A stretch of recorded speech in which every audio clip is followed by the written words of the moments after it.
Red Sox get worked 10-4 at the fence today. They dropped 2 out of 3 of the Royals. We'll look back at the past week and then look ahead to the upcoming one. All tonight on Red Sox Wrap 360. You're tuning into the destination for TV superfan discussion, AfterBuzz TV. And now, let the buzz begin. For the stores that smother dance floors. Now I go for mine. Shades of seashore. Ship shape, crust grapes, apes, the play tapes. Make for the wake of an Ella, an Ea. Simply just a leader. What's the scenario you may ask? See you later. Later, alligator. The scenario is the Red Sox go down 10-4 today to the Royals. Have a losing week.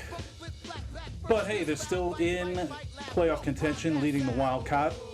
I'm Mike Conley. This is another edition of Red Sox Wrap 360 alongside Kevin Finn. And we have a special guest in the house tonight.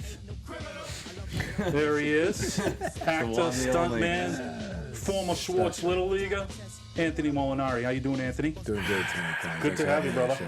Good to have you. You may have seen him in such greats as The Fighter.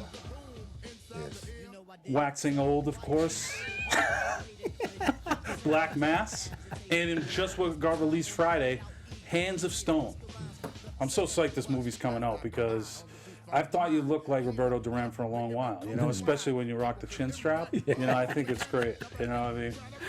Thanks, Con. Yeah. Oh, wait, no, you're not playing Roberto Duran.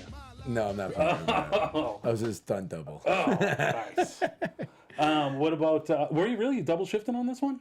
There was, there was actually a couple of, I played a part in it, and then I also played Roberto's double. That's so awesome. Did all the boxing choreography and stuff like that. Who's the kid who plays Roberto Duran?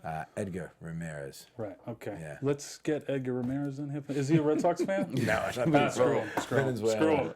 We're happy to have you. I'm serious. I am serious. So you play an FBI agent this one, right?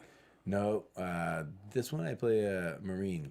Yeah, oh, okay. This one's a Marine. The one from Cuba, the one we did about Hemingway, was FBI agent. Ah, gotcha. Yeah. I'm getting my Anthony Molinari movies mixed It's up. all good. Hello. It's all good. Now, is it true you had some scenes with fellow Paisan Bobby De Niro in this one? This one we had a scene with Bobby. Yeah. Ooh. Yeah.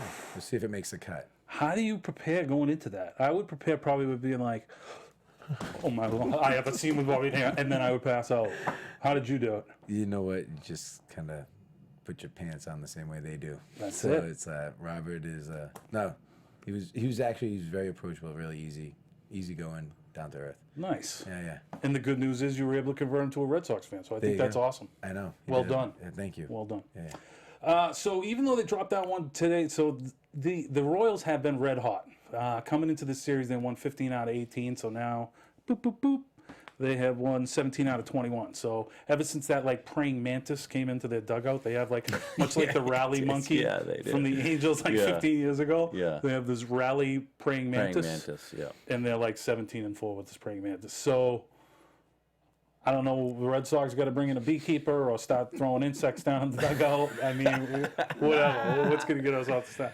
I mean, what's so disappointing is because, and maybe this is, kind of dependent on each other, but they put so much energy into that road trip, and they were looking to that road trip okay, this is 11 gamer in 4 days. This is and it was great. They had a 7-4 road trip, fantastic. But they kind of left a few on the table where they win the first 2 in Tampa, and then they lose the last 2 in the fashion they did it. It's kind of tough. Yeah, I mean, one positive you can take out of the loss here is that David Price did come up huge yesterday. I mean, without that performance from him, that's a really dark place that the Sox are in right now. So, I mean, he's had a great turnaround to the last 4 or 5 games, I think. He's won his last 4 starts. Right, and I think he might have dipped his ERA below 4. So, that's... something you can kind of hang your hat on. I mean, if he's going to be that guy, that's what he's there for. I mean, that's kind of a nice indication, hopefully, of what's going to come. I mean, that's the hottest team in baseball. So, he came in, he stopped him, and the bats kind of responded. So that was nice to see. Yeah, the bats have kind of quieted down, so it was good to see that outburst yesterday. Mookie and Hanram going back to back. That was awesome. And like you say, the Price start was fantastic.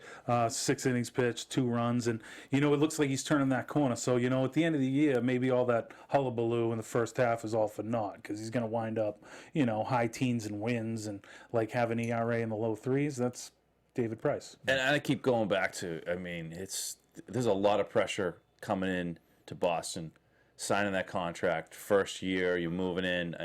There's a lot that goes into that. That doesn't get accounted for in wins and losses unless you really go out, like get shellacked and you're out of town before you know it, and then all of a sudden he couldn't adapt, Carl Crawford type style. Right. But when those guys end up settling down and they're 2 or 3 years into their career, they look back and say, hey, Boston's a really tough place to play in the first year. There was a lot of acclimation going on, and it was hard to deal with. So I'm hoping that has a lot to do with it, because he definitely looked like he settled down, and he likes that role. He likes being in that position. Yeah. He's starting to get back into that stopper contention, where he's like, now it's maybe him and Porcello neck and neck as to who would start, either a play-in game or a series opener. Anthony, who's been impressing you in the Red Sox season so far this year? Anybody kind of jumping off the page at you? Yeah, it's Ortiz. You get your Poppy, obviously. you gotta love like the Ortiz and the Mookie. There's guys like Pedroia who gets overshadowed by those guys a lot. He's always been one of my favorite. He always will be one of my favorite. He went on some. That crazy hitting streak right now that he's on. It's been fantastic. But I would say, Mookie would probably be one of the more impressive ones. Seeing Is that Mookie's brother? Mookie's brother, Mookie from Mookie. Yeah, Mookie's a stud. Yeah. This is what, his second season? Yeah. Yeah. So to see him come in and start performing like this after just two second season, it's pretty impressive. I can hear MVP. Oh, I like it. Underneath. Oh yeah. Yeah. All right, I like where you're going with that. See, Is he? So as of right now, he's your AL MVP probably. I would have to say he's right up there, if not the number one. Yeah. He's definitely got the numbers. I'm still leaning Altuve to this point. With my vote that I don't have. Wow. So you're not even going to give your vote? So I think you're going to go with Altuve. If I had a vote, I'd go Mookie. I'd be a homer. Okay. All right. Yeah. So. But as somebody who is a guy who used Non-biased. to poke out the Chads, at the ballpark as opposed to vote Sure, online. sure. I used to always vote for the guys that deserve to be there. I was there too. Altuve, he's hitting 355, which is like 30 points better than everybody. Still got 20 bombs, 20 steals. Sure. I think he's the only 20-20 man in the league other than Mookie. Wow. And Mookie's the only guy in the league that has 25 bombs and 20 steals. Wow.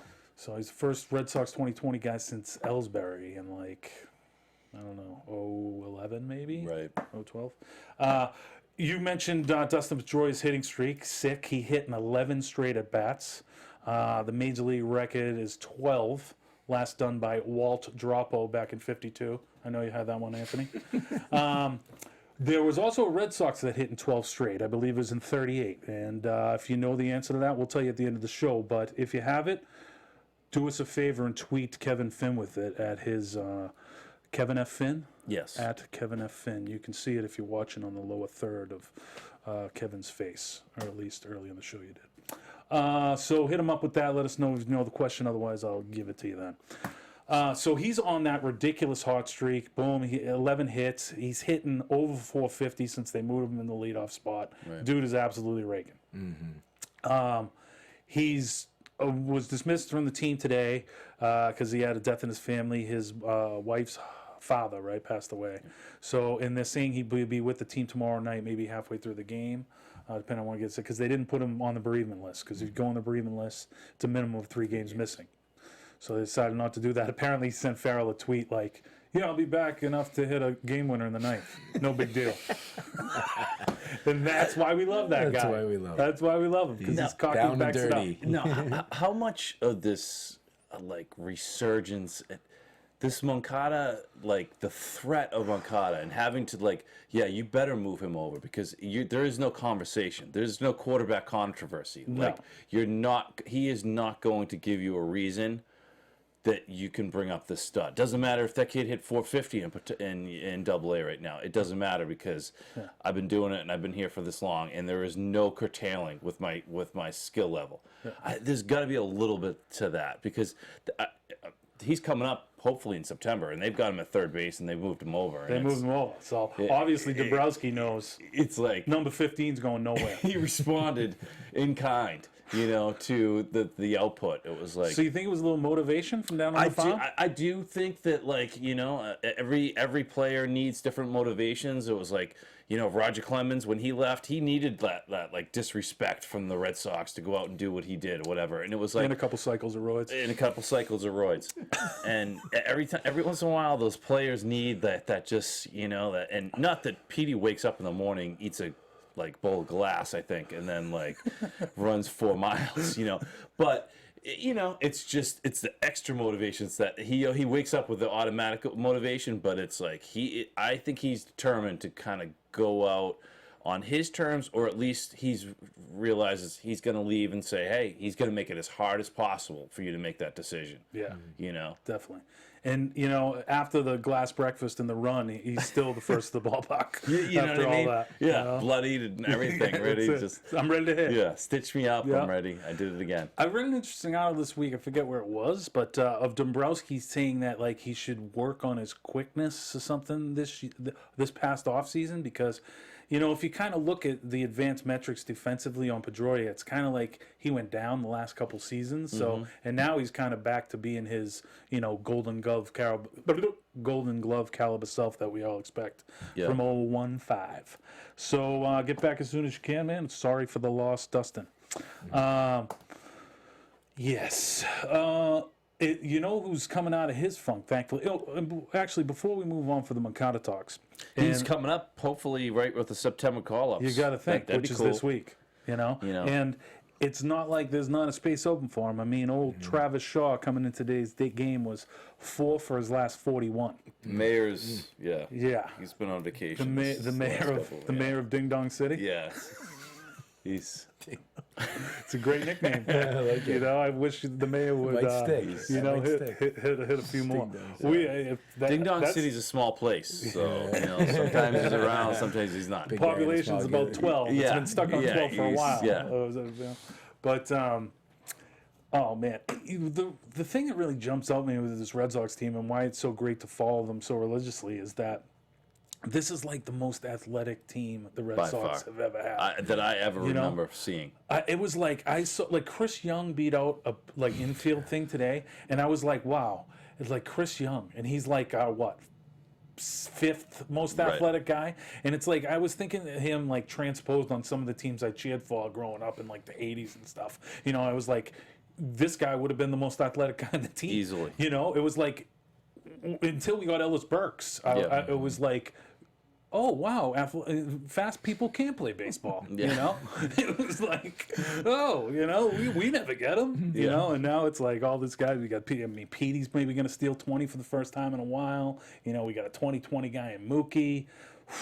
Xander could get there. It's going to be great to see once they take that strategy into the playoffs.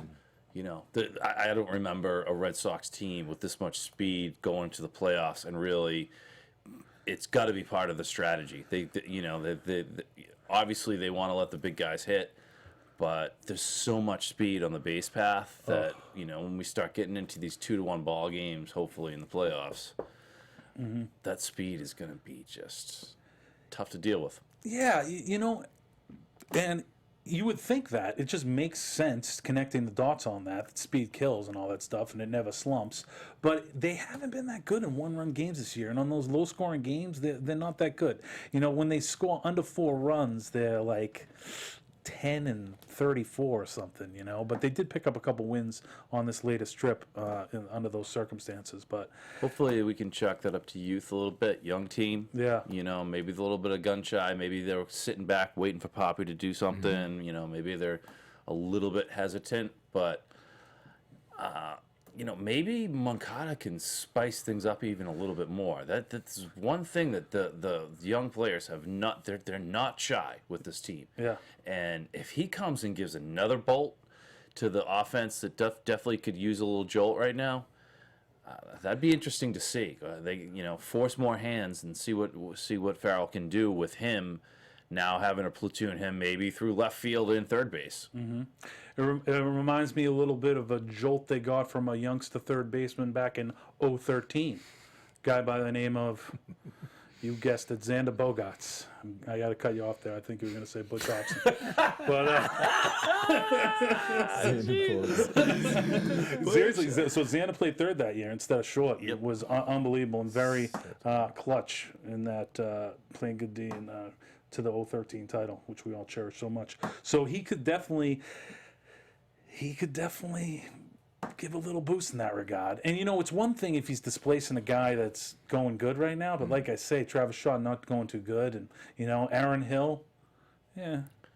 And one thing he's gonna do is automatically he's gonna come in and he's gonna be a late inning, base. Poppy gets on for the double in 10th inning. We're gonna see him come out. Yeah. And he's gonna be excited, and he's gonna be fresh legs, and he's gonna want to make an impact. Yeah. And I love seeing those guys coming in September because it's like it gets everybody going. That's kind of what I was thinking initially, but now I think he's just gonna be a fixture at third base and in there from the stop. Yeah. Until someone takes it from him, give him the opportunity. Hits well against lefties. Yeah. So at the very least, he's going to be platooning in that situation. But it's like, give him a shot for some righties, too. He went deep today. He went leadoff for Portland. He hit a leadoff home run.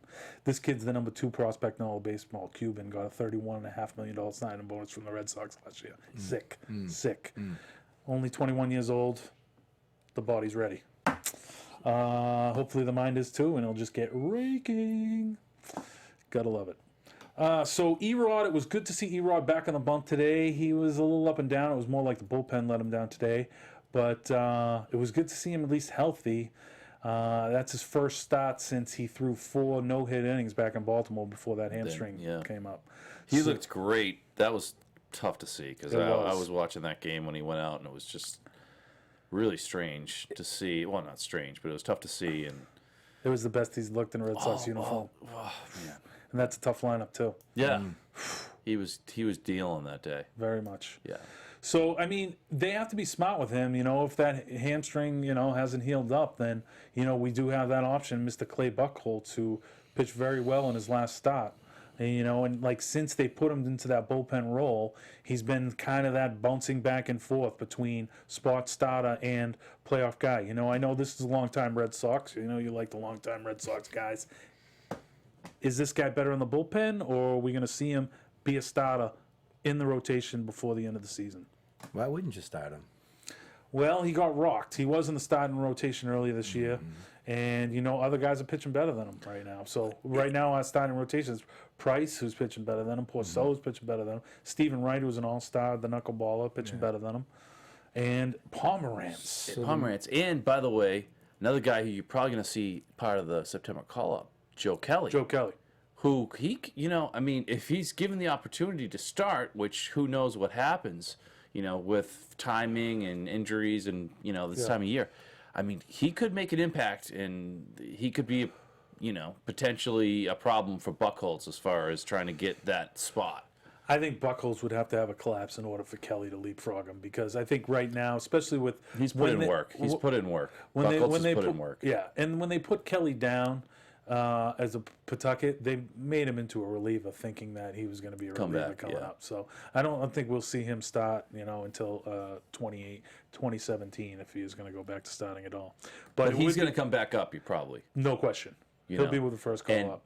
But he's also going to be kind of, if Buchholz isn't turned into a starter, he's going to be kind of competing with Buchholz a little bit. No? You think Buchholz still the premier or the preferred option out of the Well, I think he's going to be the guy that's a little more lengthened out already, so he can be the long man. And I think the best case scenario for Kelly and his 97-mile-an-hour cheese is that hopefully he can harness that, not walk guys, and maybe be in that 8th inning mix where Right. nobody's really taking a hold of that position. Or in at least front of like a Kimbrel. one batter guy.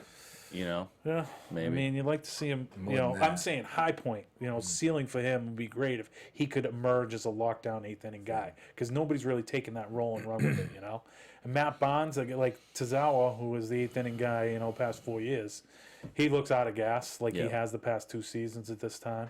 And you know, so you got to be looking, you know, for somebody else. And you know, I thought maybe Heath Embry could kind of maybe rally to be that guy. Maybe Matt Bonds, but then Matt Bonds gets worked here on Sunday for 5 runs, doesn't even record an out. Yeah.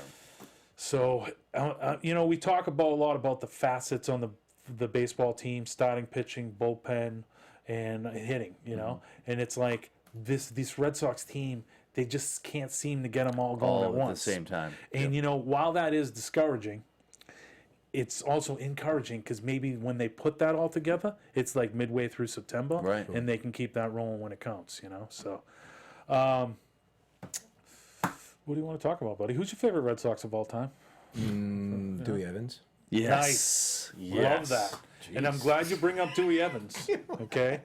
Because Mookie Betts threw a very Deweyan laser beam this week in that Nice. Tampa series when he threw out Kiermaier, and that was like a game saver. I believe he was coming into the third at the top of the inning with that being the tying run. Right.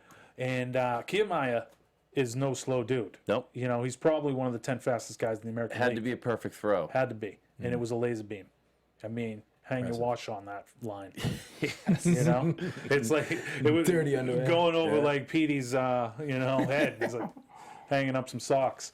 But it was just a rope, and he got him like right there. And Kim, I even said, he's like, I'd do it again. It would have taken a perfect throw. Well, have a seat on the bench. It was a perfect throw. Taste it. So that's like, you know, so Mookie's like, not only is he putting up these extraordinary offensive numbers, but, you know, his Asset. defense as well, you know, is just incredible. So JBJ in the 9 spot. What do you think about that? JBJ dropping back to the 9th spot. He has been kind of cooling off a Yep. little bit. He's one of the bats that's kind of getting cool. So hopefully that kind of reinvigorates him. That's Yeah. where he first started becoming a hammering Exactly. major league hitter. So I do Exactly. kind of like it. And it's almost like kind of a necessity, you know, with Benintendi being out, because he kind of locked down that 9 spot as a guy that can get on and set the table in front of Petey, you know. Yep. We got to have the laser show, you know, get some RBI opportunities, and you know JBJ will provide that. So, yeah. So I mean, I kind of like it. You know, I'm a little dismayed at the fact Benintendi went down when he did, because he's a guy that can also fill in center field. So you could give Jackie, you know, a mental day, you know, a couple mental days when you have Benintendi. Now I don't think we have the luxury to do that. I think he's just got to play every day.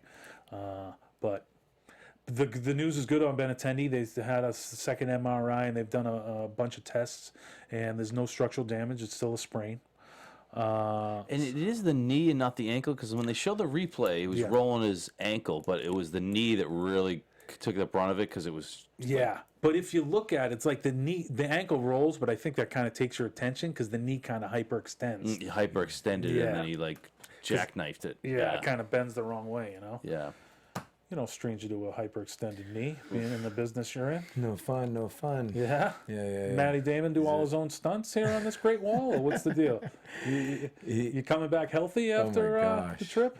One piece, let's put it that way. it. Yeah. That's all we walked back. We didn't. I mean, so. I thought you were leaving all that stunts work in your rear view, and you're going to be a hotshot actor Yeah, now. you know, It's a this little was- easier on the body. It was an interesting one. They called me last year to go on it for the run of the show, and it was just a long time away, and it was in Beijing, China. So, I turned it down, and I had a funny feeling they were going to call me back for the reshoots, and they did, and so it was a good 2-week, kind of easy in and out, easy shoot, but working with the Chinese, man, it's tricky, especially when it comes to the movie business. Yeah, Really? they're just not. They're just not as Hollywood savvy as we are out here. Savvy. Yeah. Just, putting that in a politically nice way. Nice. Okay. Yeah, the resources were thin.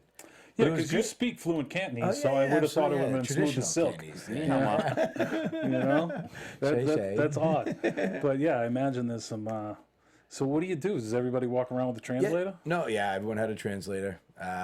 Matt was incredibly gracious on the shoot. I mean, like, it's amazing how a guy like at this level, like where it's like, I mean, the set was scorching hot. I mean, it was just like we're inside a theater, but their idea of AC is like a couple of guys down below with some fans and stuff like that. It was crazy, but I thought everything was going to change. You wouldn't let him come into your trailer and use the AC? No, exactly.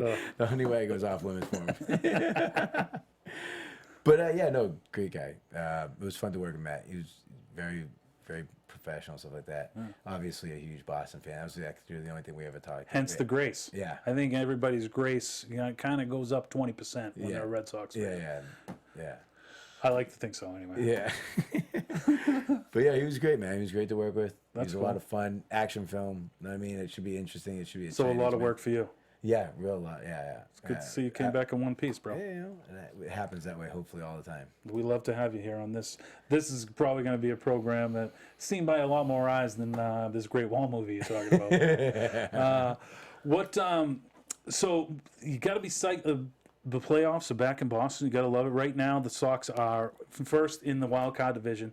Yanks still not out of it. They have this youth movement. Kansas City, a team that was out of it 3 weeks ago, Not out of it. not out of it. So that's why this series was kind of a pivotal one for the Red Sox. Even though it wasn't an AL East opponent, it's like this is a wild card opponent, and a wild card opponent you really don't want to see come the postseason because they're the defending champs. And that bullpen that they've relied upon so heavily, in the last 2 seasons, and really what they've hung their hat on, their success, starting to shape back into form. They kind of had a tough middle 2 months of the season, but now Herrera's kind of lights out. That kid Stram or whatever they had in there today, he throws hard. They're getting Wade Davis back. Would have been nice to see the Red Sox take 2 out of 3. But and it was tough to see them drop the ones in Tampa. The way That's they tough. did it, the way they were getting good pitching performances, and they just the bats weren't there. Yeah, I think I could have had a little bit easier time swallowing this whole situation if they had done a better job in Tampa Bay. The Royals, that's a hot team. We got to win out of our ace, but you gotta do better against Tampa Bay. I know. Especially when you win the first 2 games of that series, you think, okay, we can take 3 out of 4 at the very least, and then they drop those 2. It's kind of tough. What are we looking forward? What do they got? Who's coming up next?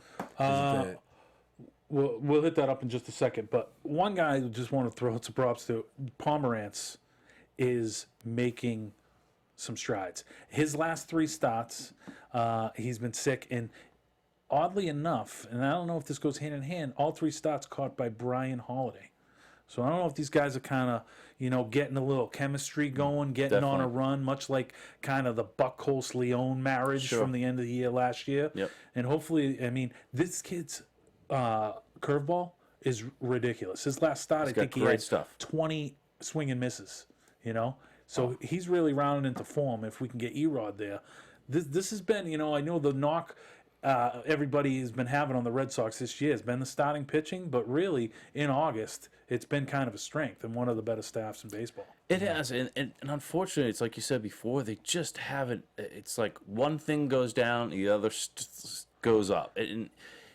When they've had good pitching, they've been ice cold hitting. When they've been red hot hitting, the starting pitching's been terrible. So, if they can just get everything clicking at the same time, or at least have a little bit more consistency than they've had, I think, I don't want to be facing this team in September if you're another AL team. Yeah. I don't want to be staring down the Red Sox because what they can do to a starting pitcher, and they've always had this, and Chili Davis preaches, I forget what it is. It's like keep the line going or whatever. Yeah, keep the line going. And they just do a really good job of wearing down starting pitching, and it's, that's a huge part of the playoffs and getting through and all that. It's like, where's your starting pitching at? And if you want to go into the first series and get worn down by the Red Sox, I don't think so. Yeah, because they really have, every time, and you hear a lot recently about, they talk about length.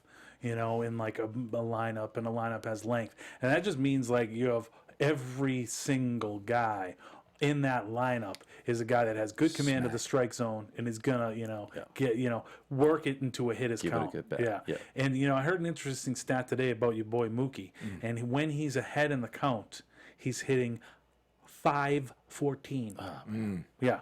So this kid, and much like you say, young kid, but he's like already turning into one of the top 5 to 10 players in the entire league already in his second year, and I'm just so stoked we have him. We didn't do anything foolish like trade him for Cole Hamels or something like that. It seems like he's just picking Poppy's brain whenever he can too, which is always like kind of cool to hear. He's like, I'm trying to get as much information as I can, and he's always willing to learn, and picking Chili Davis's brain and picking Lavello's brain. He's always talking to somebody in that dugout. I just love to see it. And it's. They say about that's where when we drafted Mookie when we did, because of his intangibles. We knew he had the 5 tools, but it was the intangibles that really put him over the top. And because some people were saying at the time they kind of overdrafted him, but you were wrong. Yeah, people. The kid is a stud. Looking ahead, Anthony, we have those very same Tampa Bay Rays coming in for 3, right? And then the Sox go out west on another road trip, right? Day off on Thursday. Day off on Thursday, and then they'll start in Oakland on the trip? For 3 games on Friday. Okay. Friday, Saturday, Sunday. Gotcha. So that'll be another, I think that's a 10-gamer or a 9-game trip, that next road trip. And this is just part of that kind of murderous schedule travel-wise that the Red Sox have here in the second half. But when you look at the teams they're playing, a lot of them are kind of under 500, teams from here on out. So they got to get 3 out of San Diego. They go into San Diego after Oakland. Oakland's a mess right now. Yeah. And San Diego's... Yeah. What's interesting is and this is because of that loaded schedule, the way they changed it a few years ago, where you play your division very heavily. You play 19 games versus every team in your division. So, I mean, this is where it really makes for some awesome races, because the Blue Jays, the Red Sox, Baltimore, and the Yankees, all of those teams have 2 remaining series with each of the other ones. Right. So it's fantastic. It's going to be played out here, and it's going to the make Sox some exciting baseball. 9 games left with the Yankees, I think, before the end of the season. Right. That's a lot of baseball with the Yankees. If they, if that was a tight series, I mean, that's just incredible. And the last series of the season, Toronto. At Boston. Yeah. It's probably going to come down to that. Yeah. You hope it is. Put that anywhere, Anthony. Yeah, I mean, you got to hope they can take 2 out of 3 on the road versus Oakland and 2 out of 3 at home versus them. So it's got to be a 4-2 week. Got to keep churning, because even though the Red Sox are, they have, I think, the 3rd best record in the second half in all of baseball, or 4th. Toronto's number 2 or something. So it's and Baltimore, it looks like, they have their best guy, their best pitcher on the DL right now, Tillman. So it looks like maybe, midnight is striking a little bit on their starting staff. So that'd be nice. So moving forward, got to get the bats going, got to get all those facets on the same page. I'm a little worried about this bullpen now. I would like to get maybe a Koji back. I heard he was throwing hard. That's the word. So this is the case. I mean, if he could come back and be like 013 Koji, I mean, I know he's 41, 42, but, to be a mix in that 8th inning where nobody's, like I say, taking holds right now, it'd be nice to get a legitimate Koji back in there. Nice to be seeing him getting hugs from Poppy. It's always nice to see. Absolutely. I mean, that dude hugs everybody when he comes through, right? Yeah. Oh, man. What else you want to talk about, Anthony? Oh, what do you got? You're going to get social media maybe next time? I mean, so what I'm saying to you is, Ant, and I know your mind is formally, it's the end of August, beginning of September. Yeah. Your head is firmly entrenched in one New England Patriots football team. But I'm telling you, there's baseball left to be played, and it's going to be pivotal and exciting. Well, September's always the best month. You know what I mean? You come in, and September's always, it's fun to see, who's hot, who's cold, who's the Cinderella team. I mean, it'd be interesting. I see a lot of promise for the Sox coming up. I'm excited. The youth, I think, is going to really play a key factor here at the end of the season. Yeah. And going into September, I mean, I can just see them going into a hot streak. I mean, I really see them going like really hot. Ooh, I hope you're right, man. I hope you are right. What else, Kev? You got anything else before we put a wrapper on this one? No, you know. Are you sure? We probably got about 3 minutes to fill. You know. How's are we in a Sherman Oaks Little League? I'm just curious about like this. I'm sorry, I gotta throw. No, this out. please jump in. Kaepernick Wow. Oh, the whole not standing up for the national anthem. I heard something about it in passing. Why is he saying he does that? Oppression to black people, like black people are dying, or I mean, there's some oppression. So he's like.